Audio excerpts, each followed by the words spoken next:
Hi friends, and welcome to my bed. So I have just been sitting here and I got this really random and kind of weird urge to talk to a camera. And I wasn't even planning on filming or doing anything today, which is why I'm wearing loungewear, and I just wanted to chat. So literally all I'm going to be doing today is talking, laying on my bed and talking. I downloaded this app. I think it's called Questions. And it basically gives you like talking prompts, conversation prompts to talk and ask others. But I'm by myself, so I'm going to be talking and asking them to myself. And then you can listen to me talk about it. Doesn't that sound like a great time? This one is what takes a lot of time but is totally worth it.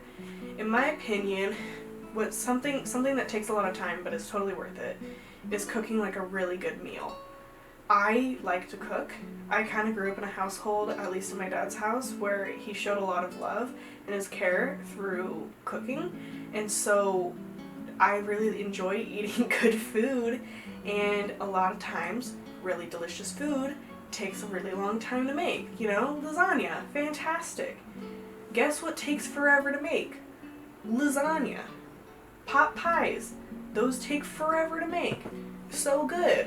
So in my opinion, I think one of the best things that you can do that takes a really long time is cook yummy food. What's the best way to start the day? I think that the best way to start a day is just to kind of relax, really not slow. Don't start it slow because then it's hard to pick it back up. But taking time for yourself, I always feel best when I read a little bit in the morning and then have breakfast and I drink water and have my coffee and I take time to myself, like an hour to myself before sitting down and trying to do anything like working or responding to emails or I don't know. I just think that a lot of times people feel a lot better when they take time for themselves before doing anything else in their day. I could be wrong, but my worst days almost always are when I would wake up for school and I would just lay there in bed and then I would have 10 minutes to get ready before I had to leave my house and I had no time to myself because I was just really tired. So the best way to start your day is after a great night's sleep. You get up early, you have some time for yourself, and that way you're prepared for the whole day. You've already had a good chunk of your you time. You don't feel like you're missing out on anything, right? You have food, you have water, you've gotten ready, you feel good to go, prepared for the day. That's the best way to start the day. Why would you want to do anything else, right? Rice or buckwheat? Rice. All the way. Buckwheat's good in soups. They're just so fat and short. They're a good grain still, but rice. Do you like rice? My favorite type of rice is jasmine rice, like the long grain jasmine rice. That's so good in anything. Or wild rice, like wild rice soup. That's really good. Buckwheat is fine. I don't really care about buckwheat. But rice, I love rice. What am I doing? I'm sitting in my bed talking about rice. What is your favorite browser and why? Okay, actually, I was thinking about this the other day. Not about what my favorite browser was, but about web browsers. So, the ranking for browsers, the worst being Internet Explorer, that I know of, okay? So in our running, we have Internet Explorer, Bing, Firefox, and Google Chrome. So, at the bottom is Internet Explorer, okay? It's known for being super slow. And is Yahoo one? Is Yahoo a browser? If it is, bottom, because I don't even know if it's a browser. So if Yahoo's one, then it's at the bottom, but if it's not, Internet Explorer. And then we go Bing, and then we go Firefox, and then we go Google Chrome. If you use Bing over Chrome, tell me why. Oh my gosh, I'm gonna sneeze. I actually, on my Snapchat the other day, Like late at night, I posted a video asking people when the last time they used Bing was. The average is like 7 to 10 years ago. Nobody like uses Bing. Some people still do, but not very many. Do you use Bing? Would you rather have your singing voice heal people physically, or your hugs instantly put $1,000 in someone's bank account? Easy. A healing voice. Like Tangled. Rapunzel from Tangled. I would 100% pick that. Because then I could just walk around singing everywhere, and all of a sudden we have a world full of healthy people. Incredible. Incredible. People are paying thousands and thousands of dollars and going into debt when I could just fix it by singing. I would be famous. I would choose to be like famous and just sing like a famous singer and just heal everyone in crowds. Sell out arenas and just heal everyone in crowds with my singing voice, because why wouldn't I? Why wouldn't I? You know? Singing voice, easy. Would you rather eat a spider or swim with sharks? Swim with sharks. A lot of people do it, and I haven't really heard any stories of people dying from it. It actually sounds kind of cool, so I would definitely pick swim with sharks. I'm down to swim with sharks. Eat a spider? Why would I do that? Just why would I do that? Swimming with sharks is cool. Eating spiders, that's not cool. Just put them outside. Don't kill them either. Just put them outside. It's not that hard. It's really not, I promise. What is a popular movie loved and praised by many that you can't stand? Rent. I do not like that musical. I don't know what it is about it. I can't stand it. I can't stand it. I just don't like it. Next. What was the last thing you searched for on your phone? Let's look it up. Can Russian tortoises eat cilantro? Actually, I just fed my tortoises before filming this, and we had cilantro, and I wanted to see if they could eat cilantro. The answer is yes, they can. It should not be their whole diet though. Duh. But yes, Russian tortoises can eat cilantro. That is the last thing I searched on my phone. What's a new hobby you'd like to try out? Playing guitar. I'm trying to learn how to play guitar. I don't know how to play guitar. I would really like to learn how to play guitar. I think in my most recent video, actually, I mentioned that I'm learning how to play guitar. And that's because I'm also trying to learn how to play, And that's because I'm actually also trying to learn how to write a song. What did I just say? I'm writing a song. It's not great, but I want to be able to write a song. I like music. I've been in love with music since I was like teeny tiny. Like when I was little, I had this like piano, and I would sit it on top of this chest that we had in my living room, and I would make concerts out of it. And I had this like, they were both Barbie. I had a Barbie guitar and a Barbie piano, and I would make concerts out of them, and I would sing songs, and I would play songs for my whole family. And one time, my little sister, Violet, you all know and love her, she came up behind me and she pulled my hair while I was performing on my stage. So Violet, that was really rude. What do you want to do when you retire? I think just be like a happy little old lady, you know? Maybe I'll have a garden, walk around a lot, go feed some pigeons. I'm hoping that I get like the travel bug out of me when I'm like young and physically able, so that when I'm an old lady, I can just hang out, you know, with some birds and cats and hopefully the love of my life, you know?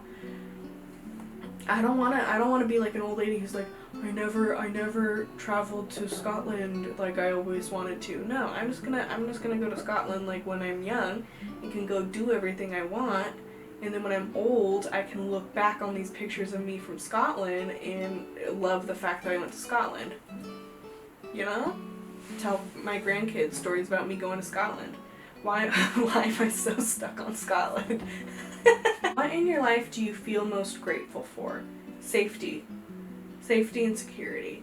I've been really, really lucky that basically every single moment in my life I've been pretty safe and secure and had everything that I needed to survive, and that's not something that I take for granted. I'm so grateful that there's never been a moment in my life that I was scared for my life. That is truly a blessing, and honestly, it's horrible that that's like that's like a lucky thing. That's something that I have to recognize that is not a privilege that everyone else gets all the time, but I don't take that for granted. I'm very, very grateful and fortunate that I have safety consistently in my life. Are you an optimist, pessimist, or realist? I would say I'm a realist, erring on the side of optimist. I like to be very realistic about everything and my expectations, the way that I look at life, all of those sort of things, but I always try to hold on to the good things and the good possibilities rather than the negative things and scary possibilities, you know? Because I think if you hold on to what's negative, you're more likely to get bogged down with these horribly sad and negative emotions, and you're not going to want to work hard, you're not going to want to do anything. And there have 100% been times in my life where that is a mindset that I've had, where I've been very, very pessimistic, and those are times in my life where I dealt with an insane amount of anxiety and depression, and the fact that I've been able to get out of that, once again, is something that I'm very, very grateful for. And the way that I stay out of that is truly by being realistic about my expectations, about what's going on in life, about how I should react to things, but erring on the side of optimism. Have you ever lost something important to you? So many things. So many things. Recently, the first one that comes to my mind is I lost a ring that one of my friends gave me that has very, very recently passed away, like in the past month. And it breaks my heart that I can't find it. It's very, very sad to me. I really wish that I could find it, but I can't. And this kind of goes back to the last topic that we talked about and being positive on that. I choose to be like, okay, move on. Don't get stuck on the fact that you can't find this ring that could be very symbolic to you. Just let it go. Just let it go. I recognize that it sucks. I recognize that it's frustrating and it makes me sad, but there's nothing that I can really do about it. I've searched my whole entire house. It is what it is, right? So don't dwell on it. When you hear the word adventure, what comes to mind? A road trip. I love road trips. I haven't been on that many, but I love road trips. I love being able to look out a window and see things going by. I love driving through small towns or kind of the middle of nowhere. Not the middle of nowhere, because I've done that too. I took a road trip to Disneyland with my school. I paid for it. It was not paid for me. But I remember on our way to Disneyland, I woke up. It was probably 6 in the morning. We're in the middle of the desert. There was literally nothing. Nothing. There was a couple trees. And I'm like, okay, I sure hope that nothing happens. Because if there is something that happens, we're screwed. Luckily, nothing happened. But I do really enjoy going on a nice road trip, driving around, listening to music with people that you like, and seeing cool places, doing cool things. I would say that it's one of my favorite things to do, go on road trips.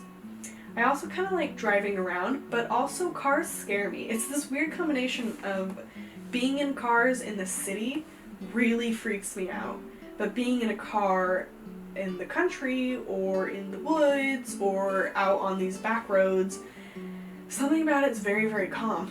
I like it. Let me know if you feel the same way, but something about a road trip, driving in a car on a road trip, just feels so much different than driving in the city. If you could instill one piece of advice in a newborn baby's mind, what advice would you give? I want you guys to answer this one too. What advice would you give a newborn baby forever? That's hard. In the end, nothing really matters. Nothing really matters in the grand scheme of the whole entire universe and all the worlds or all the gods. It doesn't matter. So live your life based off of what matters to you. Prioritize what matters to you, not what you think matters to other people, not what you think should matter. What matters to you? What do you care about? I guess that's it. I don't want to elaborate too much. Okay, so I have no idea how long this video is or how interesting it is, but I thought that was pretty fun. I really enjoyed just hanging out and talking for a while. I hope that you enjoyed it too. If you did enjoy, feel free to like and subscribe. Make sure that you answer that question down below in the comments that I asked. What advice would you instill in a newborn baby's mind if you can give them any advice? What advice would that be? Because I think we should all learn from each other, and there's definitely advice that people could hear. So feel free to give your own advice from the things that you have learned and that you've experienced in your life. I'm curious. With that all being said, thank you so much for watching, and I hope you have a great rest of your day.